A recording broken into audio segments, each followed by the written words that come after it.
மீண்டும் ஒரு lockup death. தமிழ்நாட்டில் ஒரு சாமானியனை எந்த அளவுக்கு கொடுமை பண்ணி சாவடிக்க முடியும் அப்படிங்கிறத மறுபடியும் நம்மளுக்கு காமிச்சிருக்காங்க. என்ன நடந்தது அப்படிங்கிறத ரொம்ப டீட்டெயிலாக உங்கள்கிட்ட ஷேர் பண்ணிக்கிறேன். அண்ட் எண்ட் ஆஃப் த வீடியோவில் நான் என்ன நினைக்கிறேன் அப்படிங்கிறது உங்கள்கிட்ட நான் ஷேர் பண்ணிக்கிறேன். இந்த வீடியோ ஃபுல்லாக பாருங்கள். சம்பவம் நடந்தது சிவகங்கை டிஸ்ட்ரிக்ட் மடப்புரம் அப்படின்னு சொல்லக்கூடிய ஒரு ஊரில்.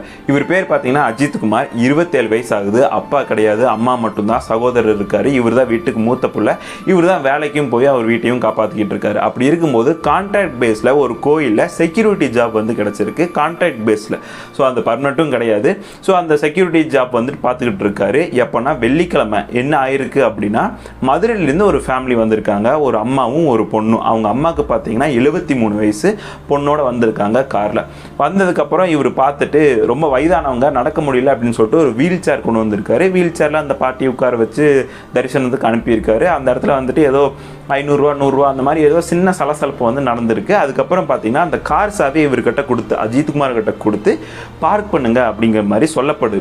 இவருக்கு கார் ஓட்ட தெரியாது. இவர் என்ன பண்ணியிருக்காருன்னா, இவரோட ஃப்ரெண்டு கிட்ட வந்துட்டு அந்த கார் சாவியை கொடுத்து நீ பார்க் பண்ணிடு அப்படின்னு இவர் சொன்னதா சொல்லப்படுது.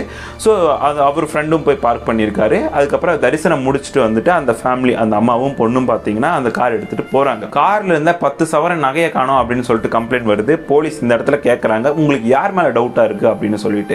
எங்களுக்கு அந்த காரை பார்க் பண்ணவர் மேலே தான் டவுட்டாக இருக்குது அப்படின்னு சொல்லியிருக்காங்க. அவர் தான் அஜித் குமார் அப்படின்னு சொல்லியிருக்காங்க. ஆனால் அஜித் குமார் பார்க் பண்ணவே கிடையாது, அவர் ஃப்ரெண்டு தான் பார்க் பண்ணியிருக்காரு. ஸோ சாவி தான் இவங்க கிட்ட கொடுத்துருக்காங்க. ஸோ இந்த இடத்துல போலீஸ் என்ன ஏதுன்னு கேட்காம அவரை கூப்பிட்டு வந்து அடித்து விசாரணை பண்ணுறாங்க. அவர் மட்டும் கிடையாது, அவர் கூட சேர்ந்த 5 ஃப்ரெண்ட்ஸும் அண்ட் அஜித் குமாரோட சகோதரியும் கூப்பிட்டு அடித்து விசாரணை பண்ணுறாங்க. இந்த இடத்துல நோட் பண்ணுங்க, சந்தேகத்தின் அடிப்படையில் தான் விசாரணை. அந்த விசாரணை எப்படி இருந்தது அப்படின்னா பயங்கர கொடுமையாக இருந்திருக்கு. அவரை வந்து போலீஸ் ஸ்டேஷனுக்கு கூப்பிட்டு போகல அப்படின்னு சொல்றாங்க. ஒரு தோப்புக்கு கூட்டிட்டு போய் அங்க அடிச்சிருக்காங்க. அங்க வழி தாங்க முடியாம அஜித் குமார் அவரை காப்பாத்திருக்க என்ன சொல்லியிருக்காருன்னா, நான் எடுத்ததை சொல்லிடுறேன், நான் வச்சிருக்க இடத்த சொல்லிடுறேன் அப்படின்னு சொல்லிட்டு கோவில் பின்னாடி நான் வச்சிருக்கேன் அப்படின்னு சொல்லிட்டு கோவில் பின்னாடி கூப்பிட்டு வராங்க. அந்த சம்திங் ஏதோ மாட்டு கொட்டா மாதிரி அந்த இடத்துல வச்சு அடிச்சதாக சொல்லப்படுது. ஐ மீன் அங்க போய் நகையை தேடி இருக்காங்க, இல்ல அண்ட் இல்லைன்னு தெரிஞ்சதுக்கு அப்புறம் போலீஸ் எங்களே ஏமாத்தறியா அப்படின்னு சொல்லிட்டு அந்த இடத்துல வச்சு அடிச்சதாக சொல்லப்படுது. அடிக்கும் போது அவருக்கு வந்துட்டு மூச்சு திணறல் ஏற்பட்டதாகவும், விக்கல் வந்து தண்ணி கேட்டதாகவும், தண்ணி கொடுக்காம அடிச்சு கடைசியில் ஒரு விக்கல் வந்ததுக்கு அப்புறம் அவர் அப்படியே கீழே விழுந்து இறந்துட்டதாக அவரோட சகோதரர் சொல்லியிருக்காரு. எனக்கு ஒரு விஷயம் புரியல, சந்தேகத்தின் அடிப்படையில் தான் கூட்டு போயிருக்காங்களே தவிர குற்றம் நிரூபிக்கப்பட கிடையாது அந்த இடத்துல. அப்படி எப்படி இந்த அளவுக்கு அடிச்சு கொள்ற அளவுக்கு அடிச்சு ஒருத்தனை சாவடிக்க முடியும்னு எனக்கு தெரியல. அந்த அளவுக்கு ரைட்ஸ் யார் கொடுத்தது? அது மட்டும் இல்லாமல் எனக்கு இன்னொரு டவுட் என்ன அப்படின்னா, இப்போ குற்றம் நிரூபிக்கப்பட்டிருக்கல சில பேர்த்து மேலே குற்றவாளிக்கு இருப்பாங்களா, அவங்களாம் நீங்கள் இந்த மாதிரி தான் ட்ரீட் பண்ணுவீங்களா? இப்படி தான் அடிச்சு விசாரணை படுத்துவீங்க? எத்தனை பேர்த்து நீங்கள் இப்படி விசாரணை பண்ணியிருக்கீங்க? ரேப் பண்ணவன, கொள்ளையடிச்சனோ, கொலை பண்ணவனே, இந்த குற்றம் நிரூபிக்கப்பட்டிருக்குது அப்படின்னு சொல்கிறாங்கல்ல, அவங்கள நீங்கள் இப்படி ட்ரீட் பண்ணியிருக்கீங்களாங்கிறது என்னோட கேள்வி. அவங்கள கூட நம்ம இப்படி ட்ரீட் பண்ண மாட்டோம்ல, எப்படி நீங்கள் விசாரணை அடிப்படையில் கூட்டு போய் ஒருத்தனை கொல்ல முடியும்? சரி, நான் ரொம்ப ஃப்ராங்காக ரொம்ப ஓப்பனாக ஒரு விஷயம் கேட்குறேன். நான் ஒரு கம்ப்ளைண்ட் கொடுக்குறேன், ஆப்போசிட்ல இருக்கிற ஆள் வந்துட்டு ஒரு மினிஸ்டர் பையன் இல்லை எம்எல்ஏ பையன், அவன் மேலே நீங்கள் வந்துட்டு எஃப்ஐஆர் போட முடியுமா?